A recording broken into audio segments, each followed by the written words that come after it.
नमस्कार. महा MTVमध्ये आपल्या सगळ्यांचं हार्दिक स्वागत आहे. मी चंद्रशेखर नेने, आंतरराष्ट्रीय घडामोडींचा अभ्यासक.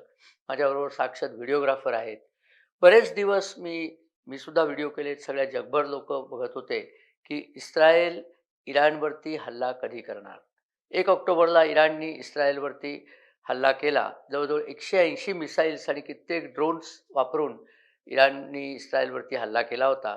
इस्रायलची जी डिफेन्स सिस्टीम आहे, जी संरक्षक व्यवस्था आहे, 3 पातळ्यांवरची जी आहे, त्याला आयर्न डोम, एरो आणि स्लिंग ऑफ डेव्हिड असे 3 नावं आहेत त्याची.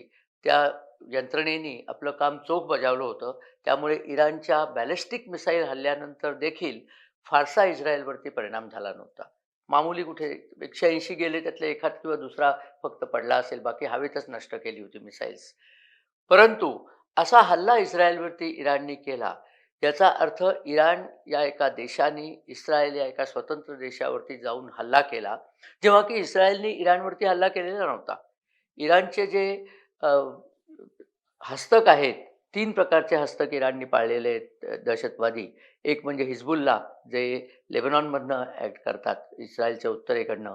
हुती, जे येमेन म्हणजे इस्रायलच्या दक्षिण पूर्वेला तो देश आहे, तिथून हल्ला करतात. आणि तिसरा हमास, जो अर्थात इजिप्त आणि गाझापट्टी म्हणजे गाझापट्टीमध्ये असतो, म्हणजे इस्रायलच्या पश्चिमेला असतो. तर त्या तिघांची लढाई इस्रायलची चालू होती, परंतु प्रत्यक्ष इराणवरती इस्रायलनी हल्ला केलेला नव्हता. पण इराणनी मात्र इस्रायलवरती प्रत्यक्ष हल्ला केला आणि तेव्हाच इस्रायलने सांगितलं होतं, की आम्ही याचा बदला घेणार आहोत. तो कधी घेणार आणि कुठे घेणार हे आमच्यावरती अवलंबून आहे. आम्ही काही ते कोणाला आधी सांगणार नाही आहेत, असं इस्रायलने सांगितलं होतं. अमेरिकेने इस्रायलला सांगितलं होतं, की तुम्ही हल्ला करायचा तर करा, परंतु इराणची जी अणुऊर्जा केंद्र आहेत, जिथे अणुऊर्जा बनवण्याचे प्रयत्न चालू आहेत आणि जिथे ॲटम बॉम्ब इराण बनवणार आहे, त्याच्यावरती हल्ला करू नका. कारण तिथनं जर रेडिएशन पसरलं हल्ल्यानंतर, तर अनावस्था प्रसंग ओढवेल आणि सिव्हिलियन तळांवरती इराणचा हल्ला करू नका आणि इराणचे जे तेलसंपन्न तेलसाठे आहेत, तिथे हल्ला करू नका. कारण तो हल्ला केल्याने सगळ्या जगाचा तेल सप्लायवरती परिणाम होतो. असं अमेरिकेने इस्रायलला सांगितलं होतं. इस्रायल अमेरिकेचं किती ऐकतो याच्याबद्दल वादविवाद आहेत. काही गोष्टी ऐकतो, काही ऐकत नाही. परंतु एक होतं, की जर इस्रायलनी इराणवरती हल्ला केला, जेव्हा-केव्हा केला आणि इराणनी पुन्हा बॅलिस्टिक मिसाईल्सने इस्रायलवर हल्ला केला, तर इस्रायलचं संरक्षण कसं करायचं? मी गेल्या एका व्हिडिओत सांगितल्याप्रमाणे थाड नावाची जी high altitude air defence system मिसाईलची सिस्टीम आहे, ती अमेरिकेच्या बाहेर पहिल्यांदा इस्रायलमध्ये पुरवली होती आणि लावून दिलेली आहे, की पुढच्या वेळेला जर तुमच्यावरती बॅलिस्टिक मिसाईलचा हल्ला झाला, तर ही थाड सिस्टीम ऑटोमॅटिकली त्या बॅलिस्टिक मिसाईल जे येतील, त्या क्षेपणास्त्रांचा नाश करेल. अशी ही सिस्टीम देऊन झालेली आहे. आता इस्रायलला कदाचित वाटलं असेल, की आपण आता पुरेशी काळजी घेतलेली आहे. त्याच्यानंतर इस्रायलनी बरेच दिवस वायुसेनेचा दीर्घाभ्यास चालवलेला होता, की लांब जायचं कारण इराण इस्रायलपासून 1600 किलोमीटर अंतरावरती आहे आणि साधारणपणे फायटर जेट्सची जी लिमिट आहे, मी सांगितलं होतं मागे, ती एकूण 1900 किलोमीटर असते. पण इस्रायलला हून निघायचं, इराणवरती बॉम्बफेक करायची आणि परत यायचं, याच्यामध्ये 1900 पेक्षा जास्ती अंतर असतं. त्यामुळे पुरेसं इंधन नसतं. त्यामुळे हवेतल्या हवेत इंधन भरणं हे महत्त्वाचं असतं. त्याला रिफ्युएलिंग म्हणतात. कारण बाहेरचे शेजारचे कुठलेही देश इस्रायली विमानांना आपल्या इथे उतरून इंधन भरू देतील अशी शक्यता नव्हती. तर त्याचासुद्धा पूर्वाभ्यास इस्रायलने भरपूर केलेला होता. आता आज पहाटे 2:30 वाजता इराणवरती हा हल्ला झाला आणि मला वाटतं इराण म्हणजे सगळं झोपेतच होतं आणि अचानक जो हल्ला झाला तो इराणमधल्या 3 ठिकाणावर हल्ला झाला. इराणमध्ये तेहरानवरती हल्ला झाला. तेहरानमधली जी मिलिटरीची स्थानं होती त्याच्यावरती हल्ला केला गेला आहे. दुसरा इराणच्या दक्षिणेला किंवा तेहरानच्या दक्षिण पश्चिमेला खुजिस्तान नावाचा एक प्रॉव्हिन्स आहे, एक प्रांत आहे खुजेस्तान. त्या खुजेस्तान प्रांताची राजधानी आवास म्हणून आहे आणि त्या खुजेस्तान प्रांतामधलं सर्वात महत्त्वाचं शहर म्हणजे आबादान, जे दक्षिणेला अगदी इराणच्या दक्षिण पश्चिमेला आहे आग्नेयेला आणि आबादान ही इराणमधली सर्वात मोठी रिफायनरी आहे. म्हणजे तेलाचं शुद्धीकरण तिथे होतं. तर या आबादांवरती इस्रायलने हल्ला केला आहे की नाही ते अजून स्पष्ट झालेलं नाही आहे. पण खुजेस्तानवरती हल्ला केला आहे हे नक्की आहे. तसंच इलाम हा जो प्रांत आहे इराणचा, तो अगदी सुदूर पश्चिमेला आहे आणि इराकशी बॉर्डर आहे त्याची. म्हणजे हा प्रांत इस्रायलहून जास्ती जवळ आहे, बऱ्याच जवळ आहे तेहरानपेक्षा. परंतु तेहरानवर सुद्धा हल्ला केलेला आहे. आणि या हल्ल्यामध्ये काय नुकसान झालं याच्यात परस्पर विरोधी विधान आहेत. इस्रायलच्या डिफेन्स फोर्सने सांगितलेलं आहे, की आम्ही अत्यंत प्रिसिजन वापरून हल्ला केलाय. कुठल्याही सिव्हिलियन इन्स्टॉलेशनवरती आम्ही हल्ला केला नाही.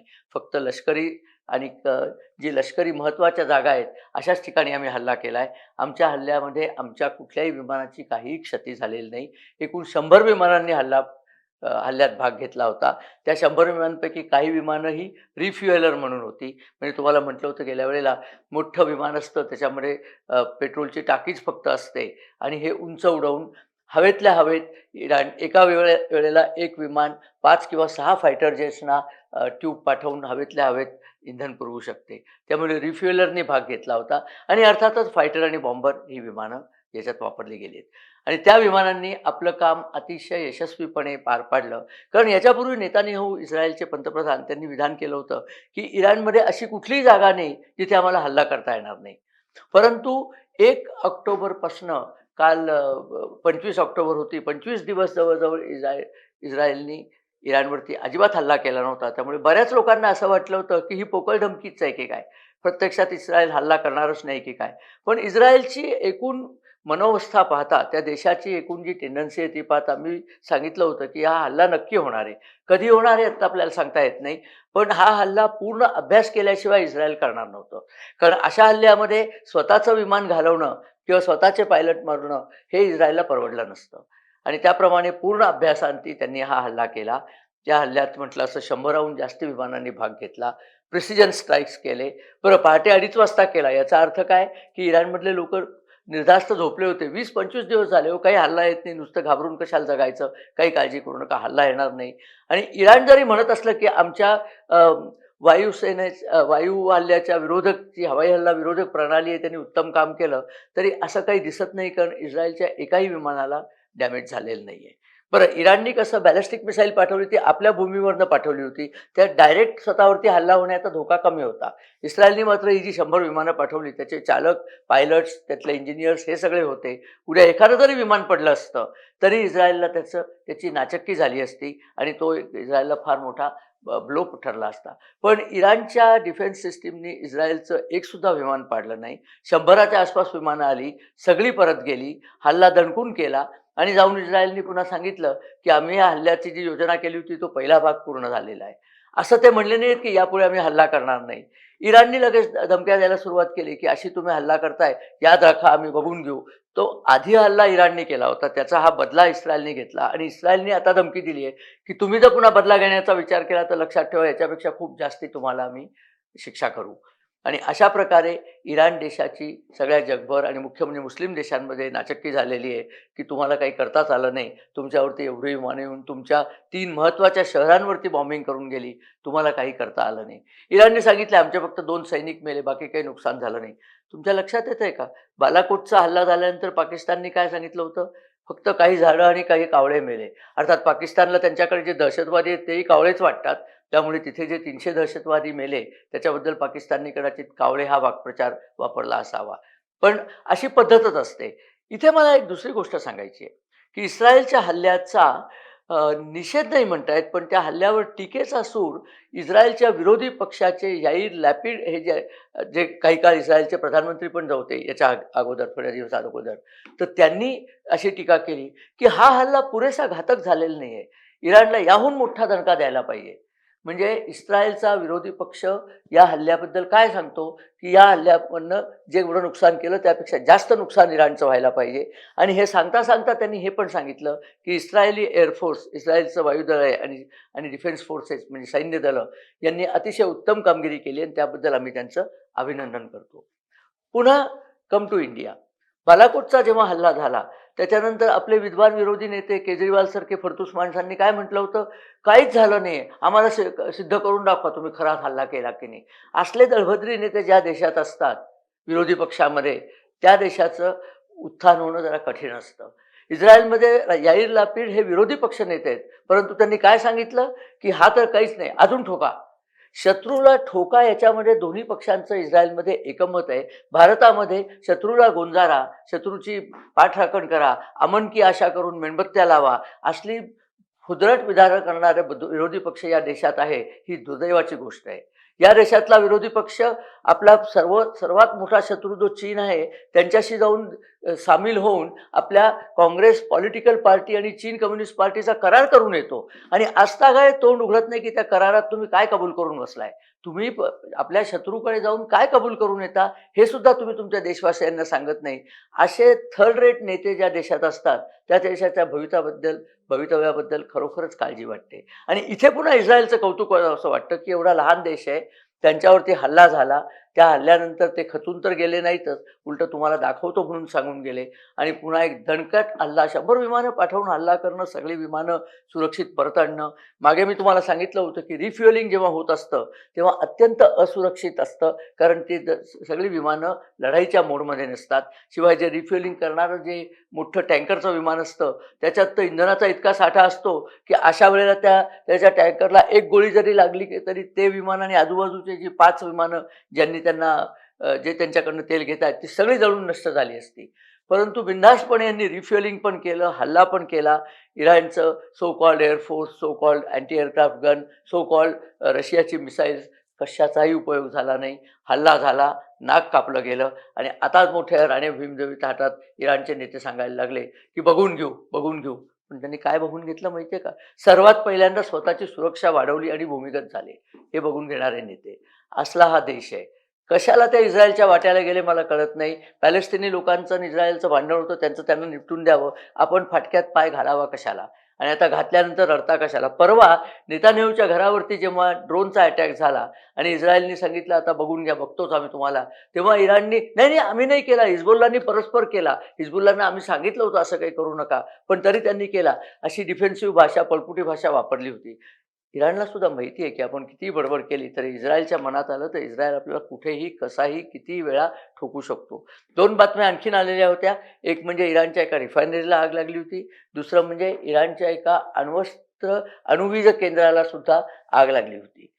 या दोन्ही ठिकाणी इस्रायलने घातपात करून हल्ले केले असण्याची शक्यता नाकारता येत नाही, कारण मोसादचा इराणमध्ये खूप जास्ती शिरकाव झालेला आहे. इराणचा एक जनरलच मोसादच्या पेरोलखाली होता, अशा बातम्या आल्या होत्या आणि त्यांनीच हिजबुल्लाचा पत्ता सांगितला आणि हिजबुल्लाचा काटा इस्रायलने काढला. बाय द वे इस्रायलने हिजबुल्लाहने एक डेप्युटी जो ठेवला होता त्याला सुद्धा आत्ता मारलेला आहे. त्यामुळे Israel is not in a mood to forgive and forget. तो प्रकार त्यांच्याकडे नाही आहे. या लोकांना ठोचून चेचून काढलं पाहिजे, हेच इस्रायलला करायचं आहे आणि ते अतिशय दणकटपणे तो करतोय. त्याच्यामध्ये अमेरिकेची त्याला साथच आहे. ब्रिटननी सांगितलंय की आता आता इराणनी पुन्हा हल्ला करू नये, नाही तर मध्य आशिया, पश्चिम आशियामध्ये पुन्हा युद्ध पेटेल, एवढंच सांगितलेलं आहे. सौदी अरेबियाने हल्ल्याचा निषेध केला. पाकिस्ताननी तर मिनारावरती ओरडून ओरडून निषेध केला की हे चूक आहे. इस्रायलच्या इराणच्या सार्वभौमत्वावर हा हल्ला आहे. मग हमासने जे इस्रायलवर केलं होतं 7 ऑक्टोबरला ते काय होतं? ते काय त्यांची आरती केली होती इस्रायलची? तेव्हा या कोणाचंही तोंड उघडलं नव्हतं. युनायटेड नेशन्स तेव्हा गप्प होतं. आता उद्या तुम्ही बघा युनायटेड नेशन्सची कावकाव सुरू होईल. इस्रायल युद्धखोर देश आहे, अमुक आहे, तसं आहे. इराणनी जेव्हा त्यांच्यावरती मिसाईलचा अटॅक केला तेव्हा हे कोणी विद्वान आले नव्हते सांगायला की तुम्ही एका शांतताप्रिय देशावरती तुमचा काही संबंध नसताना तुम्ही जाऊन तिथे हल्ले करताय.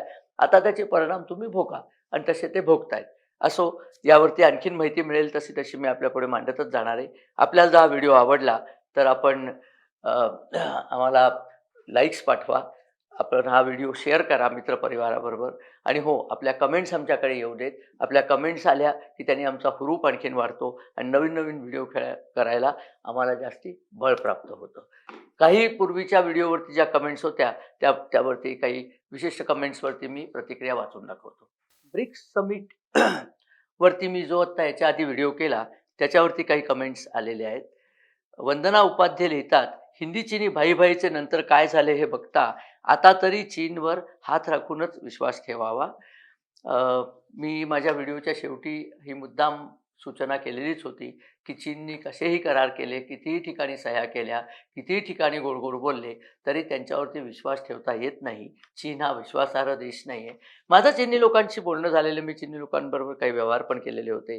चीनी लोकांची एक गंमत तुम्हाला सांगतो, त्यांच्या चेहऱ्यावरची माशी हलत नाही. काय त्यांच्या चेहऱ्याची ठेवण आहे, तुम्हाला त्यांच्या मनात काय चाललेलं आहे चेहऱ्यावरनं अजिबात लक्षात येत नाही. ते हसतात तेव्हा त्यांच्या मनात ते हसू असतं का ते तुम्हाला हसत असतात हे सुद्धा तुम्हाला सांगता येत नाही. अशा प्रकारची चेहरेपट्टी त्यांना परमेश्वराने दिलेली आहे. त्यामुळे चीनशी वागणूक करता त्यांची वागणूक पाहता याच्या आधी कित्येक वेळा हिंदी चीनी भाईभाई करून त्यांनी आपल्या पाठीत खंजीरच खुपसला आहे. त्यामुळे त्यांच्याशी बोलताना, त्यांच्याशी काहीही करार करताना अत्यंत सावधानी ठेवली पाहिजे. हे मी माझ्या व्हिडिओतही तेव्हा सांगितलं होतं. वंदनाजींनी तेच सांगितलं आहे. थँक्यू वंदनाजी. माधव वळसे लिहितात, धन्यवाद नेने सर. जागतिक घडामोडींचे अन्वयार्थ आपल्या व्हिडिओमुळे खूप सोप्या भाषेत आम्हाला समजतात. धन्यवाद माधवजी. ट्रम्प निवडून येवोत आणि युद्ध शांत होण्यास मदत होवो हीच सदिच्छा. चीनपासून मात्र आपल्या देशाला कायमच सजग राहावं लागणार आहे. आपल्या देशाचे चीनवरील परावलंबित्व कमी होण्यासाठी आपल्या देशाकडून काय प्रयत्न असतात यावर आपण काही माहिती देऊ शकाल तर ती ऐकण्यास आम्ही उत्सुक आहोत. असो पुन्हा एकदा धन्यवाद. चीनवरचं परावलंबित्व काढण्याचा एकच मार्ग आहे, तो म्हणजे मेक इन इंडिया.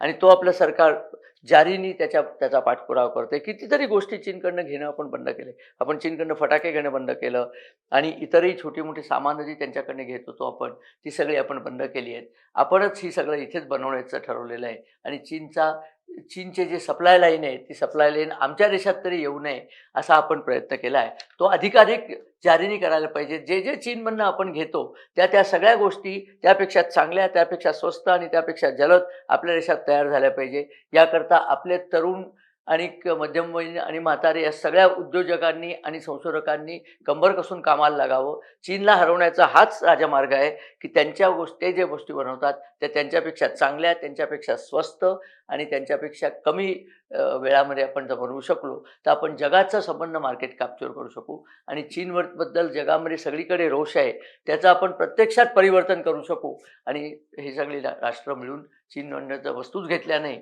तर चीन देश कोलॅप्स होऊन पडेल. धन्यवाद माधवजी. अमित मराठे लिहितात, नियमा तेनझिंग यांच्या तुकडीने 30 ऑगस्ट 2020 रोजी पँगॉंग लेकच्या दक्षिणेला असलेल्या ब्लॅकटॉपवर विजय मिळवला व त्यामुळे भारत निगोशिएशन करू शकला. ब्लॅकटॉप म्हणजे बर्फ नसलेली शिखरं. तिथे जी लडाखमध्ये जी शिखरं आहेत, काही शिखरांवरती बर्फ नसतो, ती थोडी कमी उंचीवर असतात. मीन्स कायम बर्फ नसतो, थंडीत सगळीकडेच बर्फ असतो. तर अशी शिखरं आपल्या सैनिकांनी त्वरित काबीज केली होती.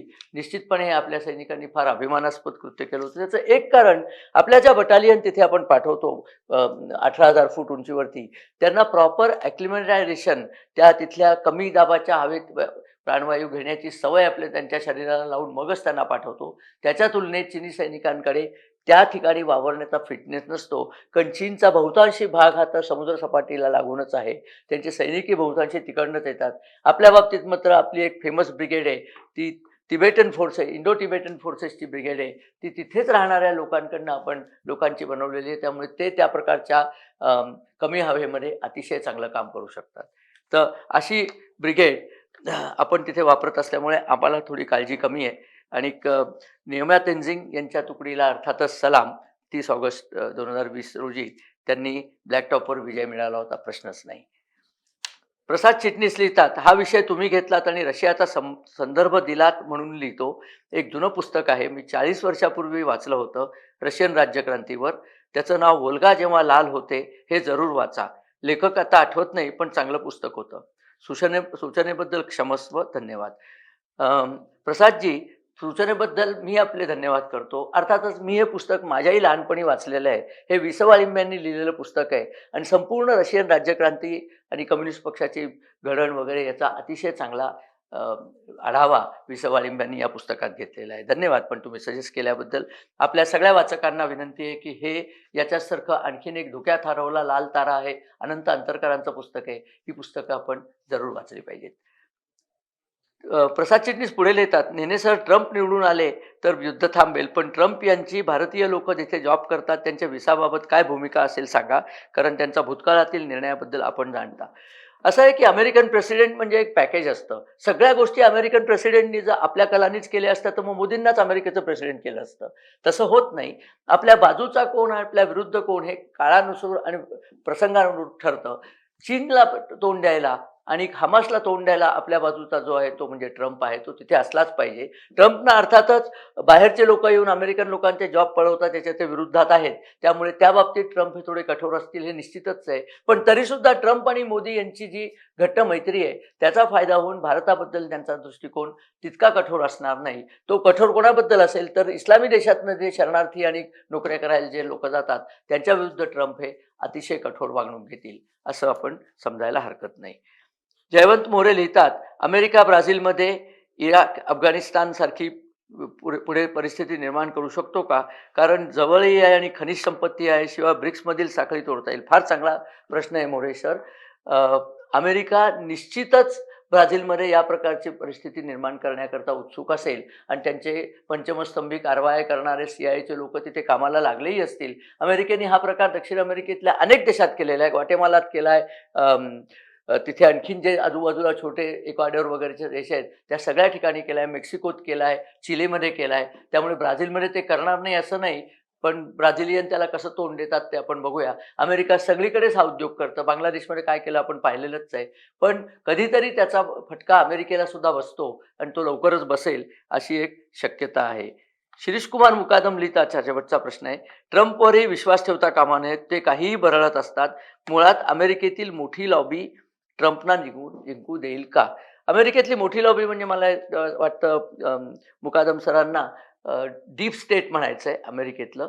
तर ते डीप स्टेट निश्चितपणे ट्रम्पच्या विरोधी आहे. पण ट्रम्पबद्दल अमेरिकेत इतकं जास्ती सहानुभूती आहे आणि सहानुभूती म्हणण्यापेक्षा लोकांना वाटतंय ट्रम्प आले तर काहीतरी चांगलं करतील. डेमोक्रॅट लोकांनी नुसती वाट लावून टाकलेली आहे आणि कमला हॅरिस या जरी तरुण असल्या तरी डोक्याने त्या काही फारशा ब्राईट आहेत असं वाटत नाही. काहीही बोलत असतात.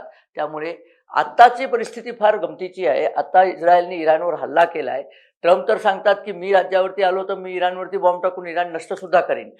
बायडन असं बोलू शकत नाहीत, कारण इराणवरती हल्ला केला तेव्हा अमेरिकेतले मुसलमान नाराज होतात. अमेरिकेतले सगळे मुसलमान बायडनना मत देतात. आत्ता बायडनना तोंड उघडता येत नाही. बायडन म्हणजे आता कमला हॅरिस. त्यामुळे कमला हॅरिस नुसत्या गुळमुळीत बोलत बसतात. त्या काहीही याला डायरेक्ट बोलत नाहीत, कारण त्यांची तिथे अडचण आहे. असो, निवडणूक आता काय पुढच्या मंगळवारी नोव्हेंबरच्या पहिल्या मंगळवारी निवडणूक आहेत. तेव्हा काय होईल ते आपण बघूच. घोडा मैदान जवळच आहे. आपल्या या सगळ्या कमेंट्सबद्दल अतिशय धन्यवाद. नमस्कार.